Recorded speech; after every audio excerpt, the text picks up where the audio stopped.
welcome to another edition of Kyle Meredith with. It's the interview series presented by WFPK at WFPK.org, Consequence, and the Consequence Podcast Network. Thanks as always for making your way here and checking out the series. Of course, you know what to do. If you like what you see, what you hear, hit that subscribe button. I put out 3 new interviews every single week, so it's a great way to keep up with all of your favorite artists. And I'm so excited today because Kristin Hersh is back with a brand new album called Clear Pond Road, and I absolutely love it. Hello. Hey, thank you, sweetheart. It's true. You know what? For the amount of music that you put out, there would be the odds that some of it, would come and go. And yet, I love everything you do. Whatever You are you so write, nice. it strikes Nice a nerve boy with you me every are. time. Yeah. You are so nice to me. Seriously, this one right here, I don't know, like there's a mood, definitely all over this record, and I don't know if because I don't want to say everything sounds the same, but it is very cohesive from song to song in the styles. Do you find on a record like this that you find a mood or whatever and you go, okay, this is going to be the record, or is it something that just kind of falls in place? I guess specifically with this album. And I always know exactly what overdubs I want to play, where I want to put the instruments in the room, what mics I want to use on them, what reverbs I do and do not want to use. And I'm always completely wrong. Like, have you ever heard a record before wrong? That's how I know I'm right. If I know I'm wrong, I'm ready to listen. And I actually made a whole record and trashed it before this. And I don't think there was anything wrong with it. It just wasn't this one. And the sonic vocabulary fell together in I'm going to say a kind of unsettling way, because I had just come off of making a solo record that was trying to mimic the live experience. So it was very swimmy, mushy. I would move bass sounds around. I would mess with people's heartbeats, essentially, which is a really mean thing to do. But I wanted this huge, messy sonic boom. And this was the opposite. It could have, it's not groovy. There aren't the grooves that I'm usually playing with.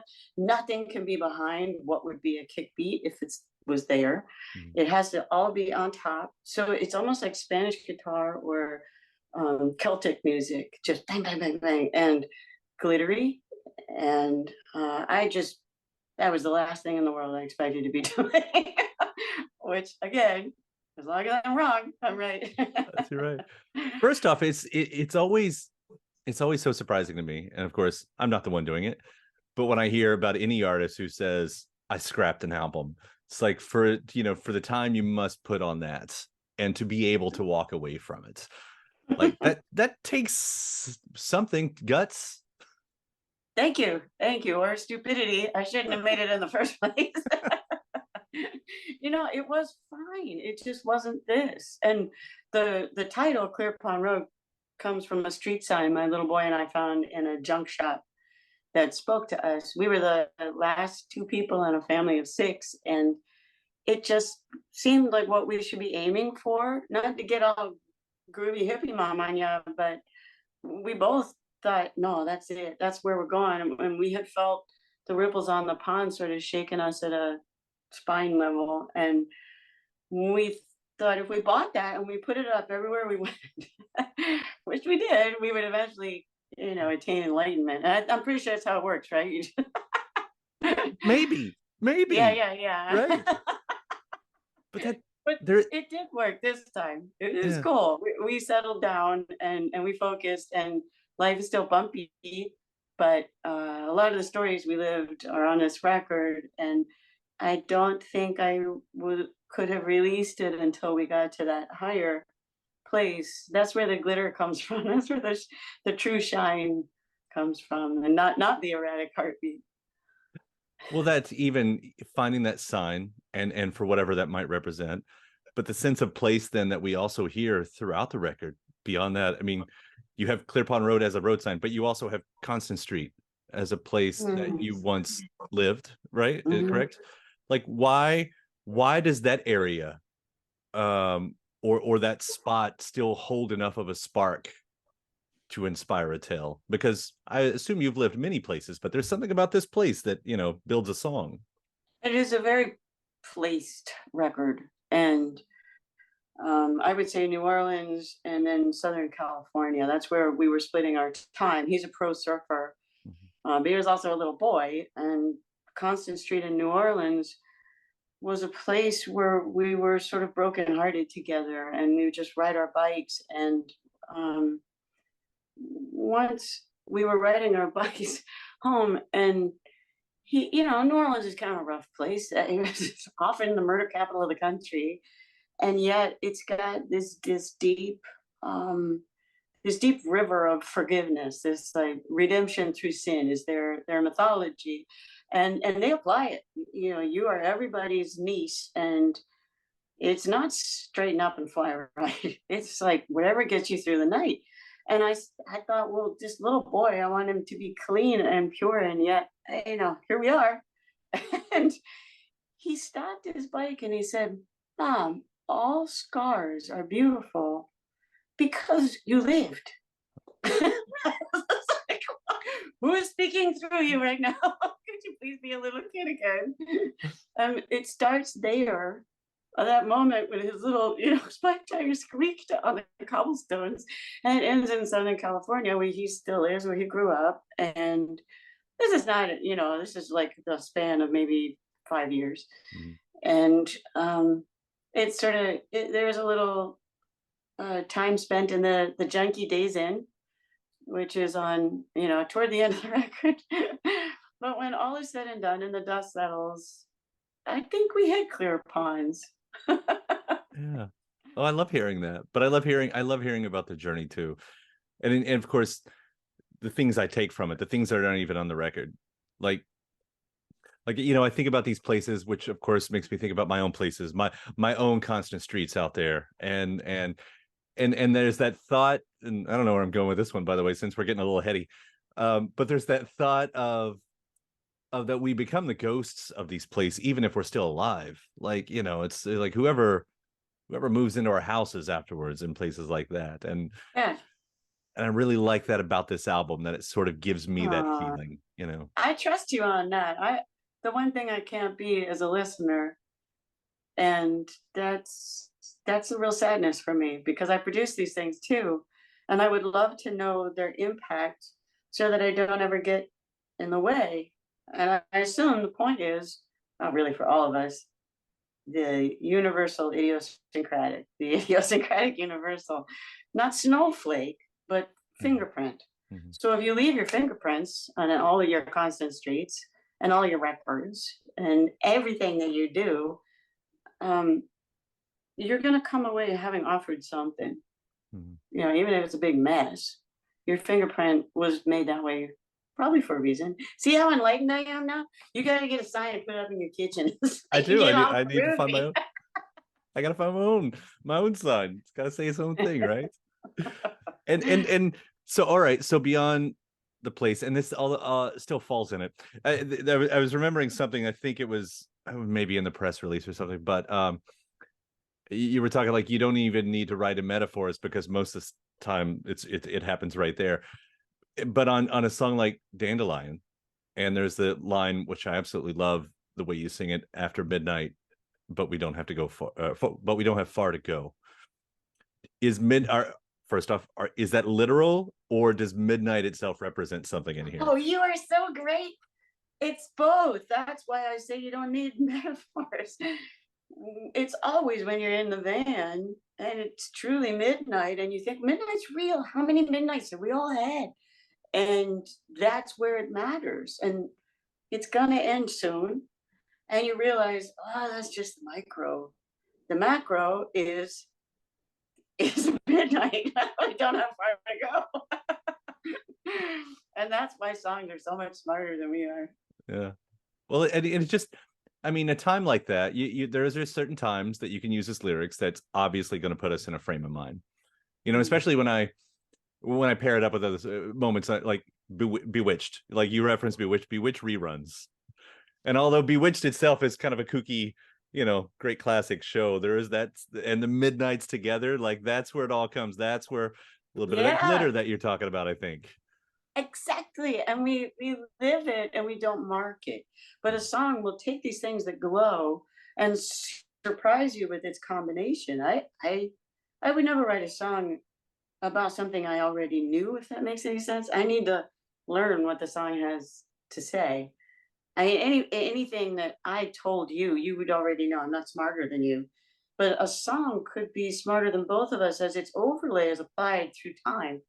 I learned lessons from songs much later. And the Bewitched reruns was literally true.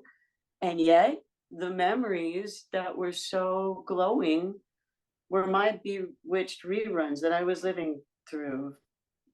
I didn't even know that. The song had to tell me. Yeah, that's beautiful. Also, it's in my world. This song, and then I was watching the Being Mary Tyler Moore documentary, and I was like, what a spot that this is. I've just landed in somewhere in here, somewhere deep in the past. It's for me. It was back on Nick at Night. That's when I watched all of those shows. Nick at Night. I loved Nick at Night. In LA, I was such an insomniac. We were Throwing Muses making the real Ramona. And we were living with the Pixies in this apartment building. It was just a stupid time of life. And I lived on Champagne and Nick at Night. What a beautiful thing. The Donna Reed show. Nobody even knows what that is. Uh-huh. It was so good. That's the thing, though. It's like I was thinking about that sort of thing. It's like, I was a child of the 80s and a teen of the 90s, and so I came up, those shows had been long gone, 15, 20 years or more, but yet Right. they were still speaking to me, yet I still found them entertaining as anything that was on Exactly. TV. Yeah. Like, Yeah, yeah. You why? know those games we played when we were kids? They were essentially, like don't break the ice, Hmm. don't spill the beans, operation. Everything's like, don't screw this up. And I thought we were particularly targeted. It's like, the boomers had their big day and we were just the losers. It's like, this isn't fair. And then I saw Nick at Night and realized, nah, there's something timeless there. It's like they got this crap too. Yeah. Oh, definitely. Leave It To Beaver is a brilliant show. It It's was really like all good. of those. I've got my son is he's 15, and every now and then, because there are those antenna channels that'll show the old stuff still, and you can flip over there, and I see him getting pulled into it the same way. I was like, there's something about it, Yeah. like, you know. They're universally idiosyncratic. If they capture that, rather than trying to shave off what's special about you and make it what they call lowest common denominator, they do it because they believe there are humans out there who are lowest common denominator. Let's think about that for a minute. The Yeah, insult that is. right. This is why I escaped the industry. I didn't want my idiosyncrasy shaved off. I didn't want likes. I wanted love. I want one guy to buy my record and listen a million times. I don't want a million people to listen once. Duh. Mhm. And you've done such a great job of that. I mean, and for what you do, Juggle, I talk about the amounts that we're gifted from you, whether it's your solo music or Throwing Muses or 50-Foot Wave. And when what am I trying to say here? Do you find when you're producing music for multiple projects that each song is still sort of created equally with, like, is your relationship still the same? Do you forget some of them? You're like, I don't remember that. Like, how does that work? The moment I reach for the guitar to give the song a sound body instead of an energetic reality. I see I'm getting hippie again, but this is just for a second.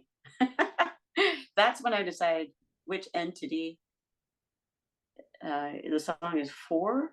So I write Throwing Muses songs on my Telly or my Strat, 50-foot wave on my SGs, or yeah, usually just my SGs, and then solo on my Collins. And my drummers tell me this is a stupid system, but I've been doing it for a long time.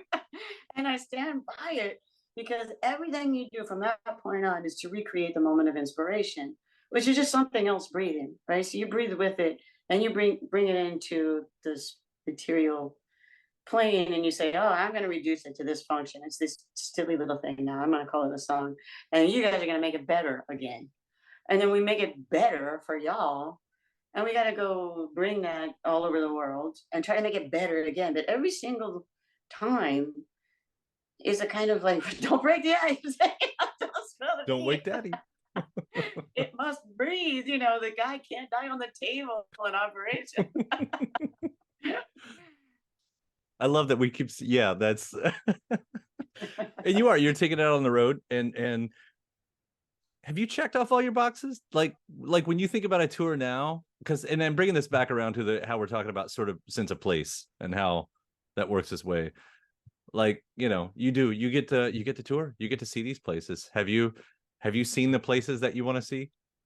I haven't seen Vietnam yet. I always wanted to go to Vietnam. Mm. And some guy said he could get me a tour of Vietnam. It's like, well, they don't want me there. So you play guitar, just go anywhere you want to play guitar, and we'll call that a tour. And then he moved into a tree, and I never got there. He's Australian, you know. Apparently they do that sometimes. I was in Australia playing a club called the Big Tree, and they said, we're gonna move the show because it's raining. And I was like, it's not a thing. What was it? It's like open air, you know, Yeah. the skylights or something. And they're like, I said, it doesn't matter. I don't care if it rains. I'll still play there. And they said, all right. And they drove me up to a big tree. The club was a big tree, and you play in front of the tree. And, you know, it was raining, and I was, you know, that was my bad. But so I played in the rain. So yes, it is an absolute honor to travel around the world. And I am a shy homebody, and now I'm really old, but you never stop waking up. Every time you're in a new place, there's nothing you can count on. Even light switches are weird all over the place. It's just like this attitude of, all right, surprise me, Earth, and then it does. It does. And sometimes you play under a big tree It's like, with no light switches. I'll do that again. Reminds me of growing up. I grew up in, you know, rural Kentucky, and that was the directions. Usually it's turn at the big tree, you know, and so there's no road sign there. Yeah, you know, yeah. I'm from Georgia. Yeah. Luckily we have GPS now. It's just took all of that out. So I have no nostalgia for those old directions. That's I'll take this. I love this record so much. If you didn't catch that anyway, I love what you do every time, and I'm so happy that you continue to do it. Thank you, Kyle. Yeah. You're wonderful. Thank you so much. And thanks to my guest. Also, thanks to you for checking out the episode in the series. Before you get out of here, hit that subscribe button. Again, you get 3 brand new interviews every single week. New one every Monday, Wednesday, and Friday at right here on YouTube, or of course anywhere in podcast land, including iTunes, Apple Podcasts, Spotify, Podchaser, NPR, or WFPK.org as well. A great way to keep up with your favorite artists and discover new ones as well. Then after that, actually head over to WFPK.org. That's where I do a show Monday through Friday, 6 p.m. Eastern. It's an hour full of song premieres, music news, anniversary spins, bonus interviews, Monday through Friday, 6 p.m. Eastern at WFPK.org. Consequence has your music and film news. You can also find me on the social media spots, Facebook, Instagram, mostly on Twitter. All 3 of them, the address is at Kyle Meredith. Do hope you like and follow along. That does it for another edition. I'm Kyle Meredith. I'll see you next time.